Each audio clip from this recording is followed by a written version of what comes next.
Well, hello, and welcome to the MilVet Podcast. Your podcast hosts are Brendan Aronson, Tim Shaw, and Beau Higgins. We are military veterans, entrepreneurs, and investors. But most importantly, we strive to empower military service members, veterans, and their families. We believe that all veterans deserve a career that fires them up, a career in which you can learn, you can earn, and you can build a world class network. On this podcast, we interview civilian and military veteran leaders who are incredible founders, writers, thinkers, and investors. My primary goal is to inspire you to achieve great things. Let's dive into today's episode. Well, hello, and welcome to another edition of the MilVet Podcast. I'm your host, Beau Higgins, and I have the pleasure to be joined today by my good friend, Nate Boyer, and we'll intro Nate in a minute. For those that are maybe not familiar with the MilVet basically provides an executive pathway for veterans to get opportunities in the private equity and venture capital space. But as part of our kind of mission out there helping veterans, we like to tell stories about other veterans and their stories of how they transitioned, what they did, and hopefully kind of become meaningful for other veterans as they go through can be a difficult process in transition. But today, great to have a one-of-a-kind story in Nate Boyer and what he did. And with Nate, I'll start with you just kind of talking about, what are you doing today? Introduce yourself and kind of talk about what you're doing today. Yeah. Thanks, Beau. I appreciate that. Doing a few different things. I mean, one of those on the nonprofit side anyway is I co-founded an organization called Merging Vets and Players, MVP for short. We bring together veterans and athletes and help them not only with the transition, but honestly, some of these folks meet challenges that are not battlefield or ball field related while they're still serving or playing. Some of them many years after they got out that just weren't addressed. So, there's a sort of a mutual respect and a lot of similarities between professional athletes and combat veterans. Of course, war and playing sports are very different. We would never compare that, but the structure, the camaraderie, the attachment and identity that's wrapped up in that uniform, whether it's camouflage or a jersey, are very similar. And so that's why we started that organization to kind of help them with that next phase and like recapturing that same fire that we felt when we were doing what we were doing at a high level. Other than that, I'm working quite a bit in the film and TV space. Right now, working on actually an 80th anniversary D-Day documentary that we're in post-production on. So hopefully that'll be out around next spring, leading into Memorial Day and the next D-Day anniversary. Other than that, I've whether it's some hosting and acting in front of the camera or producing and directing, a little bit of writing behind the camera. Storytelling is a really important part of life for me. And I think it's really important for a lot of reasons. I mean, we're storytelling right now. It's important to share the mission and what you got going on. Those stories need to be told. And I think as it pertains to veteran experiences, the more that veterans themselves are involved in telling those stories, or they are the ones sort of leading the charge on telling that story, it's very important just for authenticity, but also to make sure the truth is told. Yeah, no doubt about it. And again, I'm excited to tell some stories today and really expose maybe folks that don't know your story more about what your story is. And it is unique, obviously, in that, and you talked about it some, the similar challenges that athletes and veterans face in the transition process.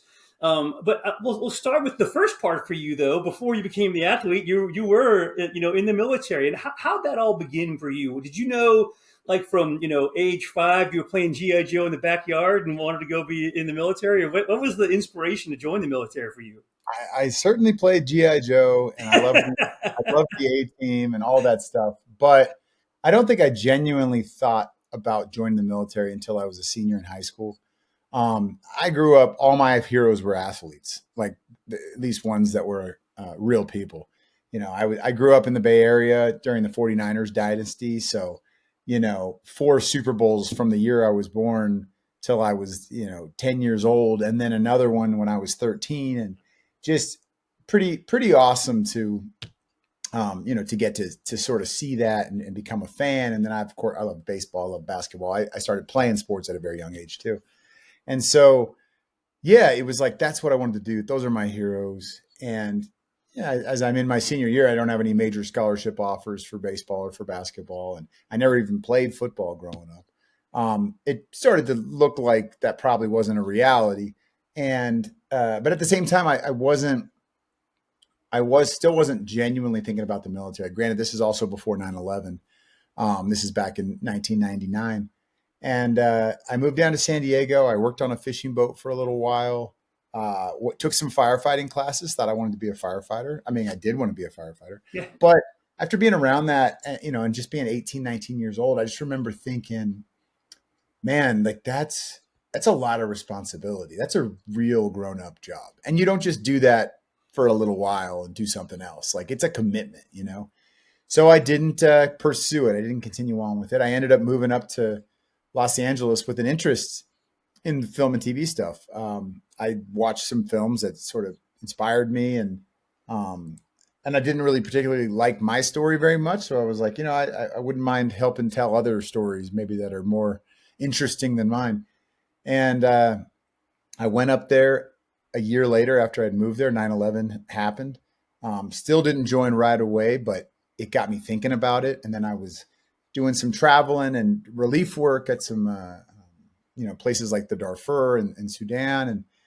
And all of those things kind of continued to push me in that direction until I signed up with a 18 X-ray contract in the Army, which was basically you coming off the street. If you tested high enough on language aptitude, ASVAB, psych eval, and you were in pretty good physical condition, you could get a contract that would take you from airborne school. After basic training, you go to airborne school, and then you go to Special Forces preparatory course, and then you go into Special Forces selection. Very hard to make it through all that stuff. Yeah.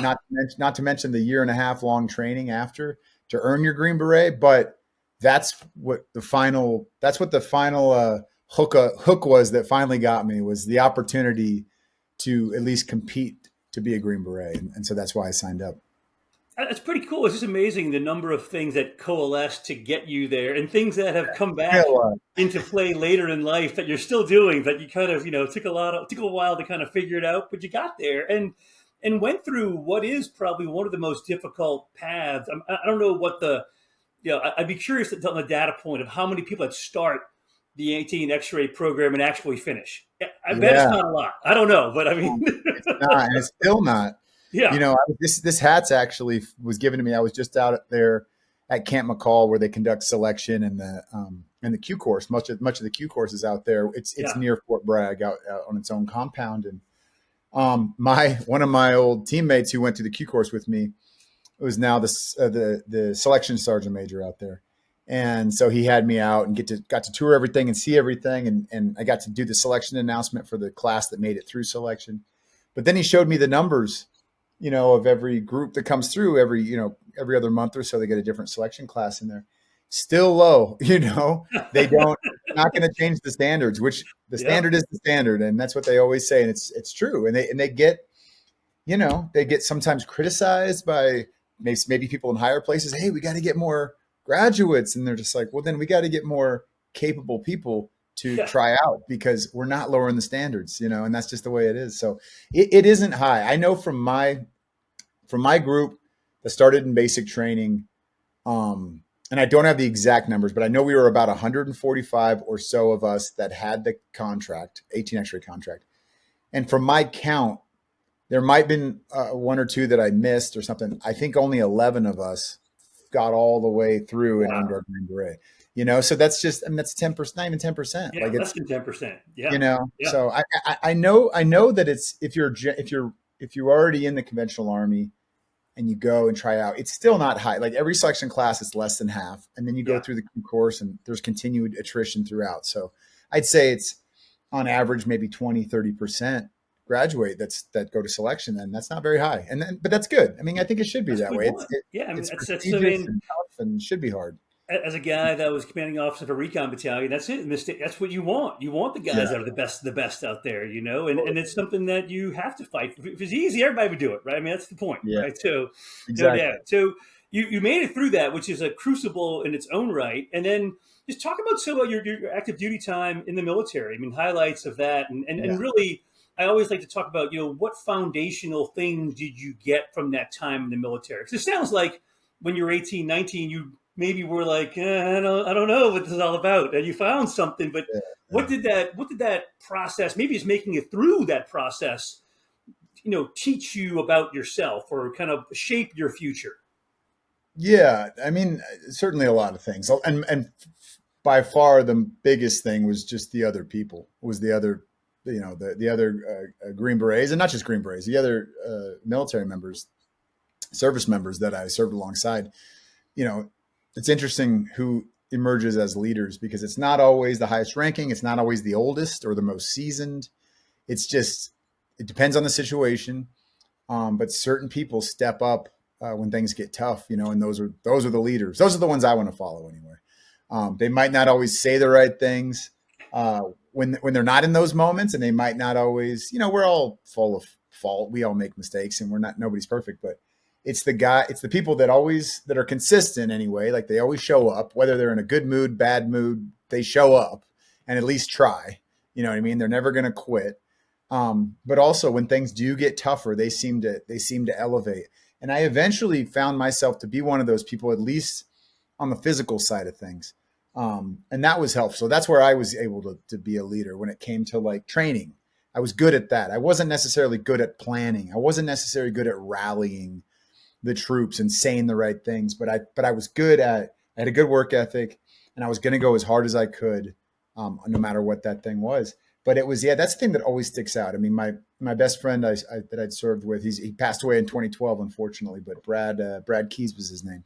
Brad wasn't the smartest guy in the world.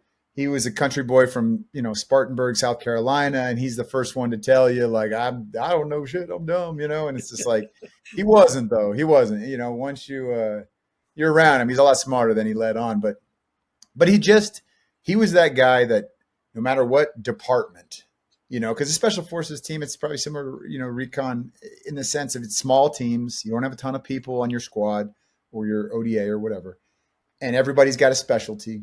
But even within that, when that specialty, for instance, we're going to go on a mission, and we think we're going to need a bunch of door charges because where we're going, we're going to have to like go through compounds and walls and who knows.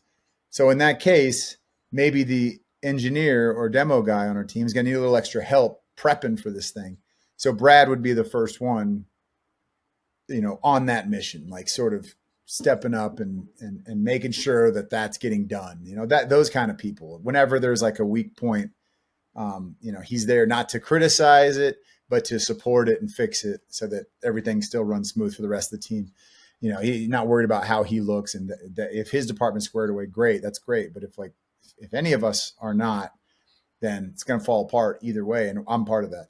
So that's the kind of guy he was. He also married a single mother who had a child with some pretty severe disabilities.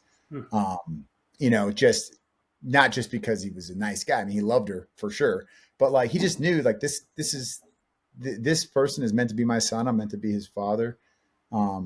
As hard as this is going to be, like I accept and, honestly look forward to this challenge. And he's a great kid and he deserves as much of an opportunity as anybody else. So those kind of people, that's what really sticks out more than anything. I think what took me so long, part of what took me so long, because, I was really 5 years after high school before I finally signed up, was just confidence, believing that I could do it. Because you read the books, you watch the movies, and you even see these guys, whether it's through, following it on the news or whatever it is. And you're like, I can't, I mean, I understand those are young people doing that, but they must be special or different because I'm not one of those guys. Like, I'm not that tough. I'm not that brave. I'm not that smart. I'm just not the guy. And then you get out there, you just finally sign up and you just say, you know what, I just got to try. And I think I'm ready. And you go out there and you realize it's a bunch of other idiots too that they've just committed to something and they've made the decision that like, I'm also not going to quit and I'm going to learn. And if I don't know, I'm going to ask, even if I look stupid, because I need to do this right. Because the main thing that matters is the guy on my left and right, making sure they're safe. And you learn to be that's, person that someone else is probably looking up to and like, wow, he's special. And it's like, I'm not, but I just did it. I just showed up. I did what was asked.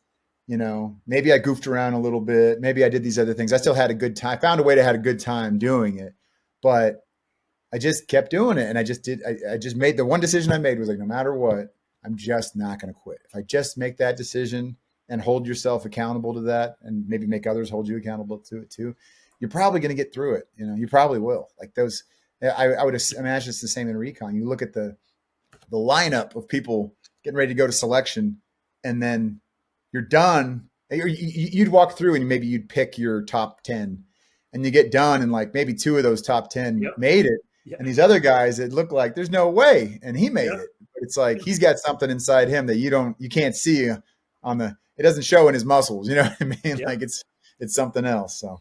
Yeah, I mean, I think that's something that, the common denominator for so many veterans that are successful is that just grit. It's that intangible, right? That, you can throw anything at me and I'm just not going to stop, And I think that is one of those things that's hard to translate sometimes into the civilian world that you have in the military, right? But you do, because we've been through these places where we've had, limited resources, limited this, limited that, just a horrible situation, and just like figure it out. But you're with your boys, right? And that's what you got. You got your guy to the left of you, guy to the right of you that you've been through this thing, and you're gonna figure it out. And having a healthy, sometimes gallows sense of humor is I think a big part of it as well. Oh, it's important. It's important.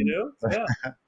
No, that's totally right. And you said it right there. That goes. I really do think that goes for every sector, outside of the military. But it's intimidating to us coming out because maybe I was lucky to have those 4 or 5 years before I went in of experiencing life in the real world. And also it wasn't life in college. So I was on my own, and I did a lot of different jobs. None of them were, it didn't require any kind of degree or anything like that, but going from a fishing boat to working with children with autism to working for the studios and just being a courier and, kind of being around my small adjacency to the film and television world was that, initially, to just, I don't know, when you're around all this stuff, you're just like, it always seems so much bigger until you're in it and so much more impossible until you walk through those doors and you get to be around the people and the stuff. And you're just like,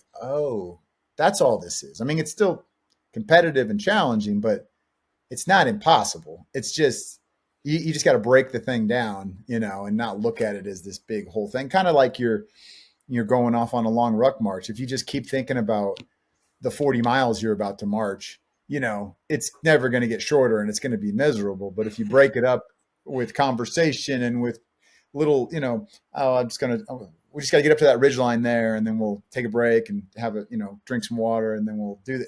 All of a sudden you're halfway through it and you're just like, oh, you look back how far you've come, and there's metaphors for that all the time. You're just like, oh my gosh, yes, I still have this big summit in front of me, but look at the little town way down there that we started. Yeah. Yep. So.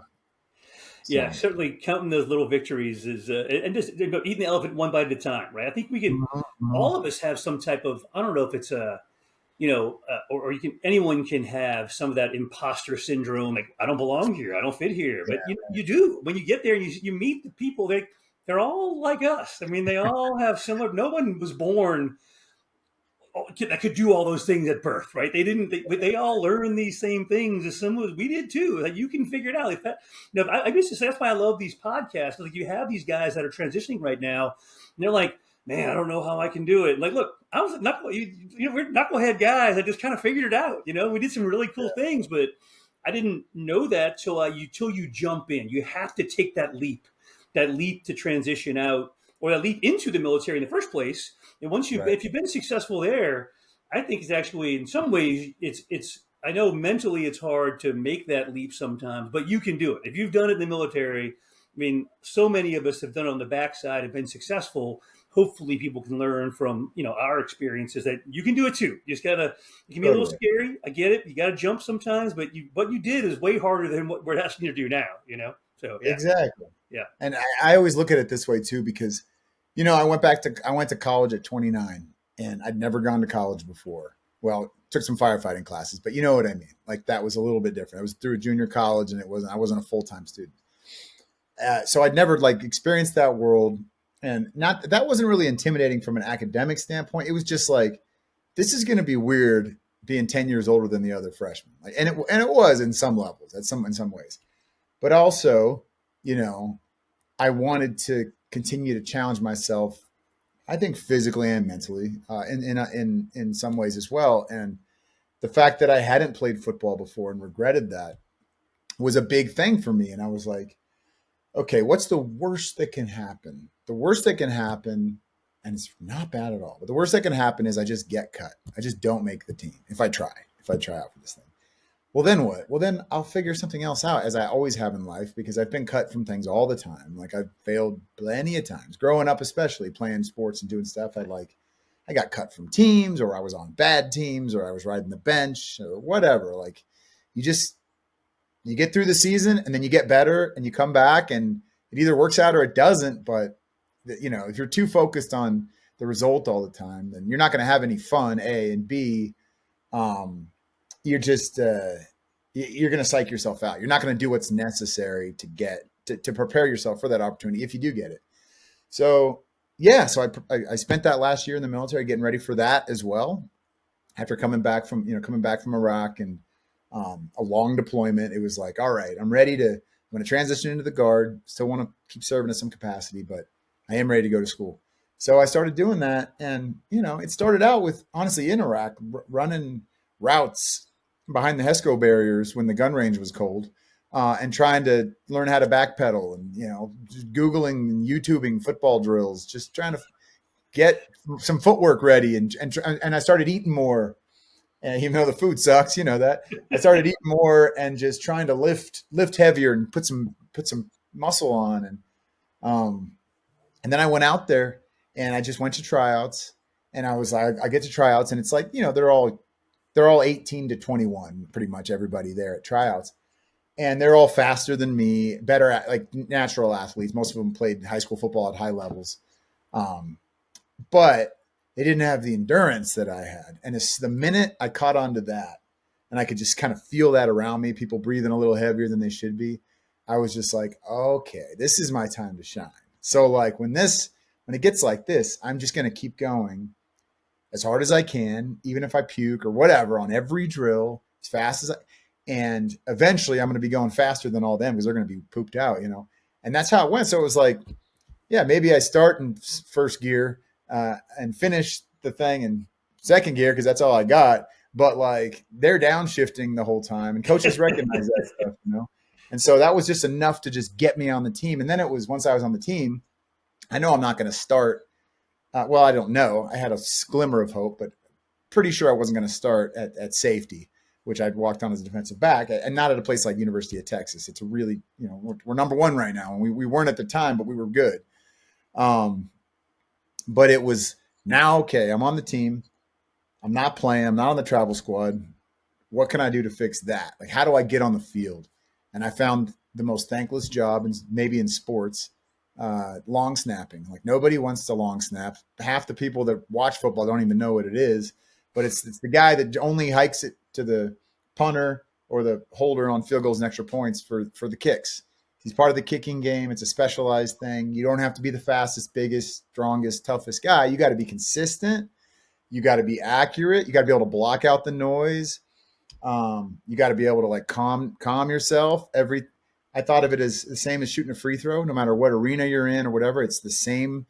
You got that scene in Hoosiers where he measures the hoop and he measures the free throw line. It's 15 feet free throw, 10-foot hoop. Same as back home in Hickory. There's no difference, you know. Same in the long snap. It's the same every time. Yes, the situation in the game is different, but it's the same motion. It's the same grip. It's the same stance. It's the same punter back there waiting for it. All that stuff's the same. So all those things I can control.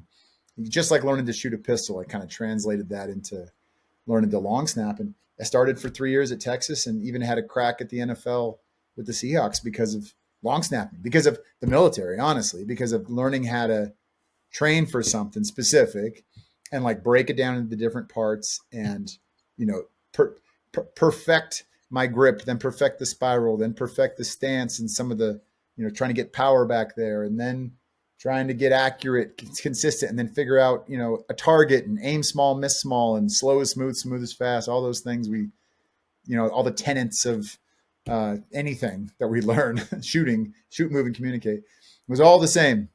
And that's how it all kind of came to be. It's amazing. I mean, we jumped pretty quickly into your college time. Did you know you wanted to go back to college and stay in the military? I mean, that was obviously what you wanted to do. I mean, but you wanted to stay in the military too. You were in reserves this whole time, correct? Yeah, yeah. My original thought. I mean, I when I enlisted, I joined.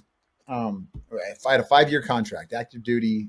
Straight go to 18 extra, go to the Q course, and then roughly, you're going to be 3 years on an ODA, deploying and whatnot. And after going to Iraq, I was tired, but I certainly enjoyed it. You know what I mean? But I was also like, there was this part of me was like, well, I would like to reenlist. I'd like to stay in. I had an opportunity to go to another unit and do some other stuff over there, which would have been pretty awesome. But it was also a big commitment. Like that's now you're talking like this is a career, and there's nothing wrong with that. It's just, that wasn't my plan initially. So I was like, well, how do I do want to go to school. I do want to try and play football. I want to try anyway. So I was like, well, also, what if I do get cut? Maybe I'll see how school's going. If I'm not feeling it, I'll reenlist. I'll come back in. You know what I mean? Which you can do. And I'll give it a year and just kind of see, almost like a gap year, and see what works. Well, I ended up making the team, and I ended up liking school. And I was like, you know what? But I also miss doing this. So I enlisted in the Guard at that time with an understanding and an agreement through the unit I was working with that I would still be allowed to play football. I actually talked to the commander about this. I was like, look, my only thing is like football season is tough because the weekends are games, and, I got school and practice every day.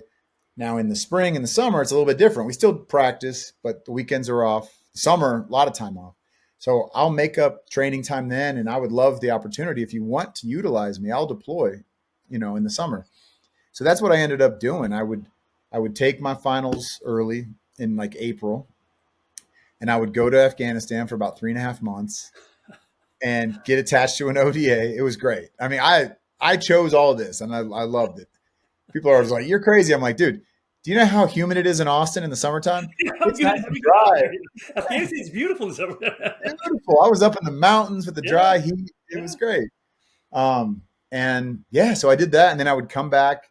They would, Admiral McCraven was a Longhorn. So he made sure that I was on a flight back by training camp, which was pretty cool. It was pretty cool. Like he just was like, hey, here's his days. He has 108 days or whatever it was. Yeah, that's right. Yeah, exactly. So go ahead and he'll do put those him on my plane. Like, put him on my plane. Is that what he said? Yeah, exactly. That's awesome. So it was cool. I'd leave Austin.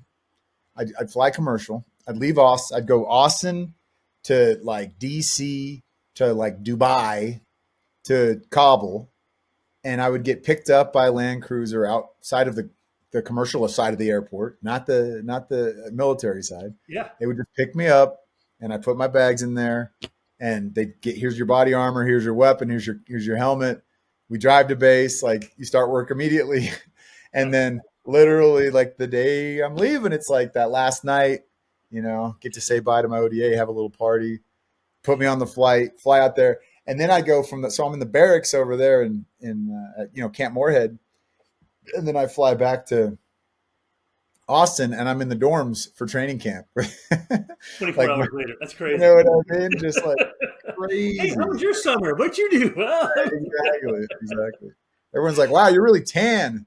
Yeah, right. And you also lost like 12 pounds. I'm like, I know. I got to get it. I'm the only one gaining weight in training camp. Yeah, right. It's such a cool story. I mean, and again, I love your sense of purpose and mission, to say, okay, I'm going to go back to college. I'm going to try this football thing at a place like University of Texas. Not like this is like the best of the Yeah. best, right? Yeah. So you're Yeah. going again. You're doing it in the top echelon, and then to also realize, okay, how do I do it? All right, I'm going to try out as a DB safety, and then to pivot that into, okay, probably not going to get the playing time there. I can look around me and just figure that out. But I what just can didn't I have to. do? Where is the opportunity?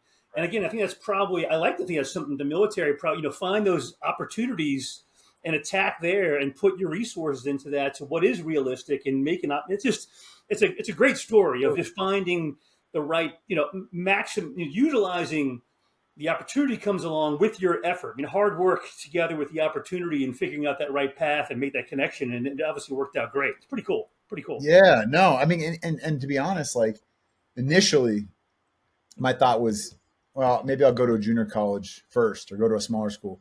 And it was Brad and people like that when going back to talking about the people around you who were like, no. They're like, I know you, Nate. Like, you can do this, man. You got to go big. You can do this. You just got to work. You got to put that work in like you did to get here, because they're probably talking to themselves as well a little bit, when we get out, like, what are we going to do? Like, yeah, well, there's going to be layups that you can, take. But if you're really interested in something, if you do know what you want to do, and some people don't, and some people, you just got to try things.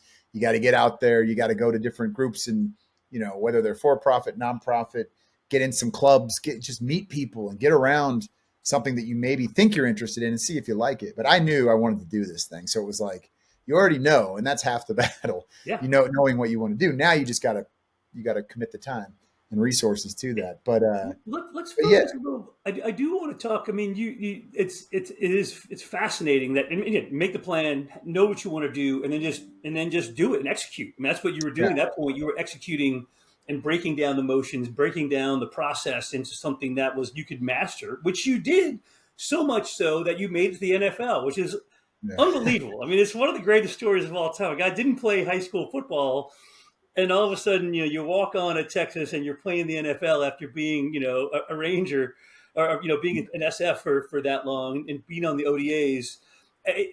How do you, I mean, what did it seem surreal to be in the NFL? I mean, it's hard to even process that. I played in college. I was a walk-on at UVA, so I was a walk-on defensive tackle. So I get the college experience, but I knew I wasn't good enough, and I was really good in the fraternity house, and I focused my attention elsewhere. But I mean, I get just the different level, having been around pro athletes since then, and it's a different world, isn't it? I mean, what was that like? I know it wasn't the longest period of time, but what did you feel like? Wow. I mean, I'm just curious. Yeah. Yeah, no, I mean, I just remember, I remember getting the call, first of all, from Pete Carroll, which was surreal enough. Like I actually got to play for Mac Brown in college, also one of the greatest college coaches of all time. But, and then Pete was in Seattle. But I remember watching when I was in the Q course, we watched the national championship when Texas came back and beat USC. Yep. And USC would have won their third in a row, which is unprecedented. Would have won their third straight national championship, and Texas came back and beat them. They were the underdog, and Vince Young had an incredible game. And I remember pulling for USC because I was from California, and so then I ended up going to Texas, and now Pete's calling me, and is like, "Come to Seattle," and he was very honest. He was like, "The odds of you making this team are very low." He's like, "But I love guys with a chip on their shoulder. Our team's full of them, and he started rattling off like Richard Sherman, undrafted, Doug Baldwin, either undrafted or late 6th, 7th round guys, all these guys were like, that was where the team made up. Russell Wilson, he was like a 3rd or 4th round pick for quarterback. And he ended up beating out Matt Flynn in camp. And I mean, Marshawn was one of those few guys that was a first rounder, but Marshawn was also Marshawn, which was, he was just crazy. But awesome, a great leader. And I actually was fortunate to have my locker next to him. So that was surreal. Getting the call, going up there. I got a jersey in a locker, and I'm signing a contract, very small contract. My signing bonus was $2,500. But hey, whenever people say like, what was your signing bonus? I was like, it's the low four figures.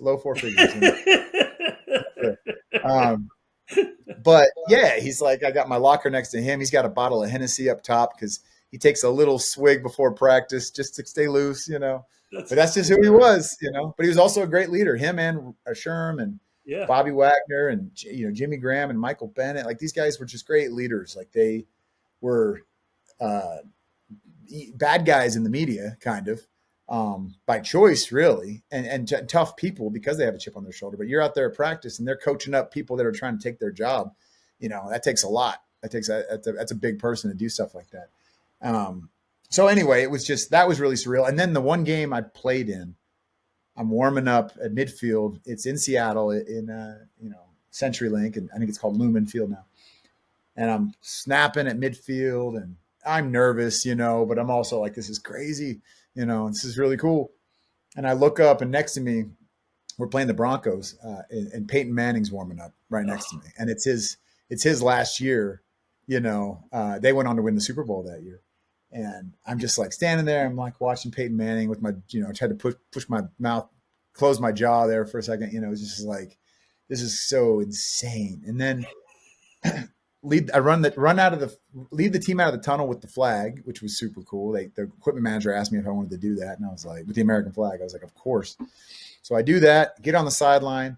They start playing the anthem. I started bawling because I was just full of emotions, from pride to thinking about Brad and other people that were still serving, to just the song, those symbols that they're special to us that served. And sometimes when you hear that song in a certain moment, it'll just catch you. And it caught me like it hadn't never before. And I just wept. But I stopped, and then I turn around, and Earl Thomas is standing there, and he daps me up. And, some of the other guys were like, they noticed and they came over. It was cool. It was a really cool one. That was the coolest part of the game. The playing was really fun. It was great.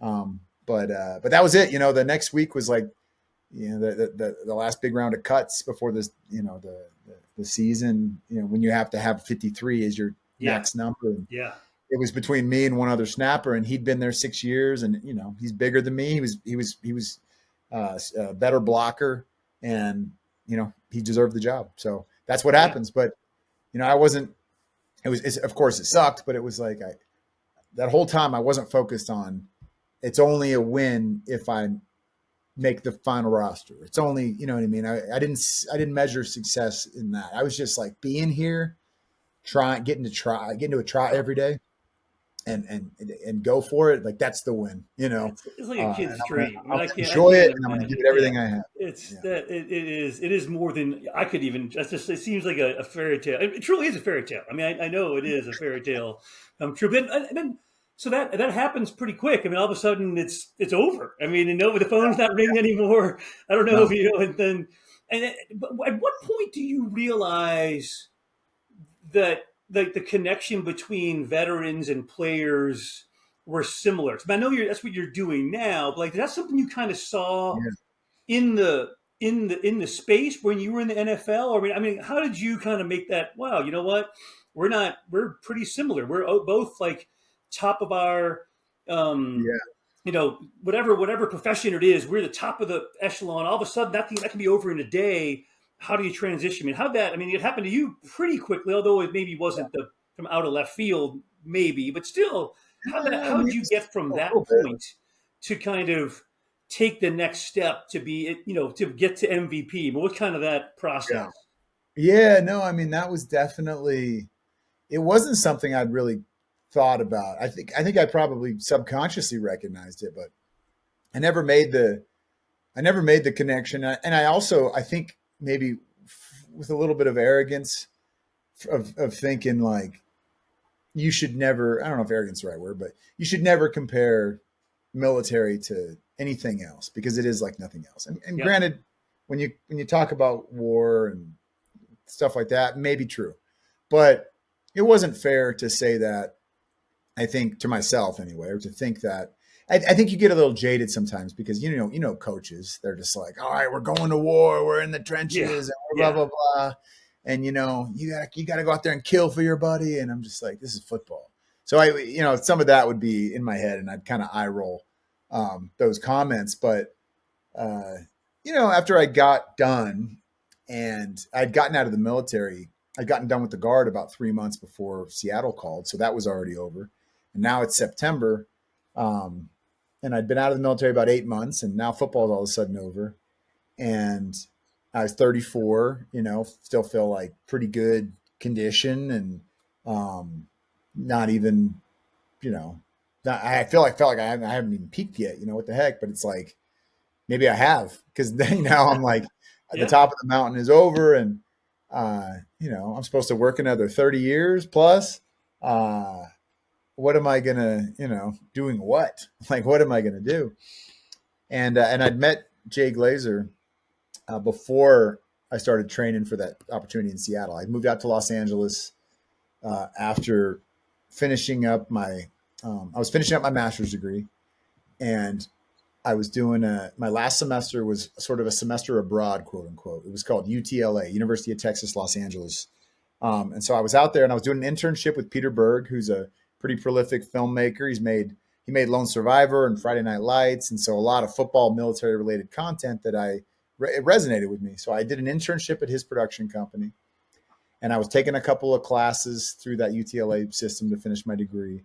And I was training at Jay's gym every day to prepare for the NFL opportunity. I was trying to put weight on and doing the whole thing, working with training with, like, I'm talking like Odell Beckham and Jadeveon Clowney. Like, obviously, I'm not making the speed ladder look the same as they make it look, but I'm doing my best. But once again, I'm going for it. Yeah. And then when I got cut and I came back to LA, Jay was like, "So what are you going to do?" And I'm like, I might go back in the military. I was still thinking about that. I'm like, maybe I'll just go back in, try to finish my 20 out or whatever, and blah, blah, blah. And he was like, "Hey, look, you can do whatever you want, but I think there's an opportunity to do something different if you're interested, because there's a lot of people in your shoes. I think in the military community, there definitely is in sports. I know that personally because Jay was a Fox Sports, Fox NFL analyst, and didn't play the game growing up, but just around it. Michael Strahan's one of his best friends and one of the greatest defensive ends of all time. But just like all these guys, I don't care if you're Tom Brady, you struggle and second guess yourself when it's over, and you're trying to figure that out. Tom, you remember the Tom Brady thing, like, Yeah. greatest quarterback of all time, obviously, but he retired and then he unretired because it's hard, just trying to figure out, like, am I ready to let this go, or what do I do now? And anyway, so Jay kind of put that in my head. He said, "Look, there's a lot of similarities between these two groups, and I was like, "Oh yeah, but war." And so he's like, "I'm not saying that the battlefield and the ball field are the same thing in the same place, but I'm just saying the people, what you have to put in, what you have to sacrifice, different kind of sacrifice, but what you have to sacrifice to be elite is very similar. And most of the guys that have those long careers in the league are not the most talented guys. They're the ones who, they put the helmet on every day and they went to work and they did everything they had to do, and they scraped and scratched and clawed and, did extra sessions, and you had to pull them out of the weight room and pull them off the practice field. Like, same in the military, the best people you work with, that's who those people are. Like, they just like that. And he was right. And so that he kind of put that in my head. And then once I started to talk to more people about it, and then kind of admit that myself, that I did agree that it was that the comfort of the locker room in both of those was great. I mean, I would go in there sometimes off hours just for a familiar place that was away from the noise, and like in college, like, go in there and like do my homework or something just to get away. Cause it was just nice. I just knew I resonated with those people more than other folks. And I think vets and athletes, there is a mutual respect. They're kind of heroes to each other in some different ways. And they both identify quite a bit too with the unique uniform that they wear. Yeah, it's one of those things you talk about, whether it's the locker room or the team room. It's a special place, right? And the challenge, though, is when that's gone, you cannot replace it. It is an irreplaceable thing externally, And for an athlete, again, the guys that are pro athletes, most of them from age 10, 12, 15, they were being groomed, and they were probably on a path to have that. And all of a sudden, most of those guys' careers are over by 30. I mean, they're not that old. a lot of times when their career ends, and you can have guys that start in the military at 18, maybe you're 38 and you've done 20 years. And again, you're a young guy and all of a sudden it's Yeah. gone. That comfort level is gone. So again, I do love it's not exactly the same, of course not, but there are enough similarities that I think it's important and can be very beneficial for athletes and veterans to just have those conversations about when the bright lights are gone, when you're not deploying anymore, when you're not on the field anymore, and that Right. your identity is no longer connected to the uniform. It's like, who am I out there? And you get lost, you feel lost, right? So how do we help them get found again? Because many people have done it, right? Some people way better than others, and people are certainly scared by it. But obviously, something like MVP is doing just that, right? It's helping people realize there's life after sports, life after the military, and again, I think people that don't know what you're doing, please kind of share what that's all about and how you're making that happen, and what they should know about it. Yeah. I mean, one way to learn more about it that I think is a unique way, and it speaks to once again diving into something is I directed my first movie in came out in 22 called MVP, and it's about a Marine who was living in a homeless shelter and a former NFL player, first year out of the league, who are going through the same struggles of losing that uniform and that identity. And we had real veterans in it. I mean, it's scripted. It's played by sort of the real people, and then we had people like Tony Gonzalez and Randy Couture and um, you know Michael Strahan and Howie Long have cameos in it, and they're all playing themselves, telling their own stories about what that was like, because it was a challenge for even the greatest to ever do it, and veterans relating to that as well. So it's based around a gym, and basically these folks, and what we do at MVP is we meet up in the gym on a weekly basis in our chapters, and we train together, and then we huddle up after, and it's peer-to-peer open forum, just air out your stuff, and also like good stuff too, like share your wins and accountabilities and like what you're trying to do, and let that network of people kind of help you through that. But more than anything, just a consistent place where you're going to have like-minded people. It's going to be that locker room you can do your homework in kind of feel, where you just, I love that. I love that. It's just like you put the phone away and you just are present for a couple hours, just doing that. And it's honestly, it's away from even from your family and your work life and all that stuff. It's just a separate thing to kind of help reset. And that's really what MVP is all about. But it's just more than anything, it's just rebuilding that locker room and making sure that every member of the community, athlete or veteran, knows they have a place and people that are ready to help them through that next phase. And and also by showing up there, you're saying I'm willing to help somebody else too. Yeah, no, I think it's such an important piece, that connectivity. Again, just for people to see that you're not alone, right? I think you do feel alone when you see that from veterans, you see it from athletes, I'm sure. But hey, we're all going through this. You can Yep. put your foot self out there. You can make it too, because we've made it. We're no different than you were. But here's some resources to help you get through that. It's great, and I know it's making a big impact for a lot of folks. It's really cool to see, and it's cool to see it has how much growth has grown over the last few Yeah. years since we Yeah. initially met. It's really awesome. Well, I mean, what else would you want to highlight about? I mean, how to join up? Where are chapters? I mean, how many do you have these days? I mean, what should people leave? Kind of the podcast, knowing about what you're doing now, how to get involved with what you're doing Yeah. now, and yeah. Yeah. I mean, definitely go to vetsandplayers.org and learn more about it there. We have our chapters that are fully operational. Weekly gym sessions are in LA, Vegas, Chicago, Atlanta, New York, Seattle, Dallas, Phoenix, and we have a virtual chapter as well. So anybody can join from anywhere in the country. We just do it on Zoom weekly. But also, we're starting up we've been doing stuff in Jacksonville, in Austin, in DC. We've had a pop up in Nashville and talking about Kansas City. And I mean, it's just trying to think if there's other places. We're going to do some great stuff around the Army Navy game this year in Baltimore. Is going to be super fun. We're going to do a pop up there, and then also have a big tailgate before the game. So anyway, yeah, so definitely follow Emerging Vets and Players on social media. Follow me as well if you'd like. I'm at Nate Boyer 37 on most of the, I think all of the platforms. But yeah, I mean, I think just like kind of following us and reach out. Like we have a very responsive team. So like if you're just like if you have any questions or if it's as simple as hey, how do I become a member or whatever that is, like reach out and we will we'll talk through that. It doesn't never cost a veteran or an athlete anything. It's not a membership like that.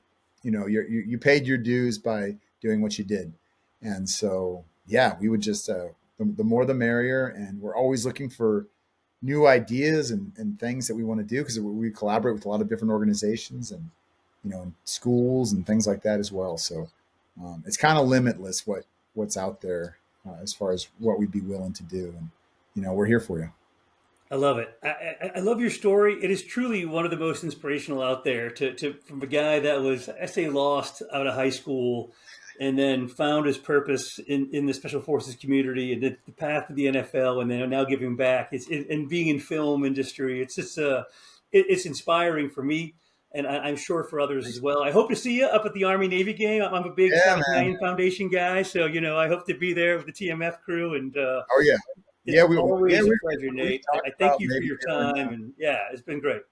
Of course, yeah, we've talked about maybe trying to figure something out for do an MVP workout with. I talked to Ryan actually recently, maybe doing an MVP workout with Travis Manion Foundation or something like that. So we'll figure all those things. I'd love to help and be involved. I'm the race director for the 9/11 run in New Orleans, and very involved still. So if I can help, let me know. It'd be great to make that happen for sure. Good stuff. All right, man. Well, hey, thanks again for the time. I appreciate it. Appreciate your support for the veteran community, and keep doing what you're doing. And thanks for the time out here. Absolutely. Thanks, brother.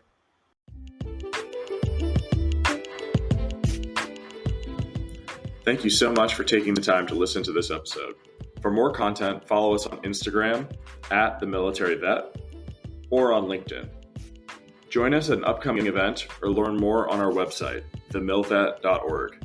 Feel free to email us directly at leadership@themilvet.org. Thank you so much and take care.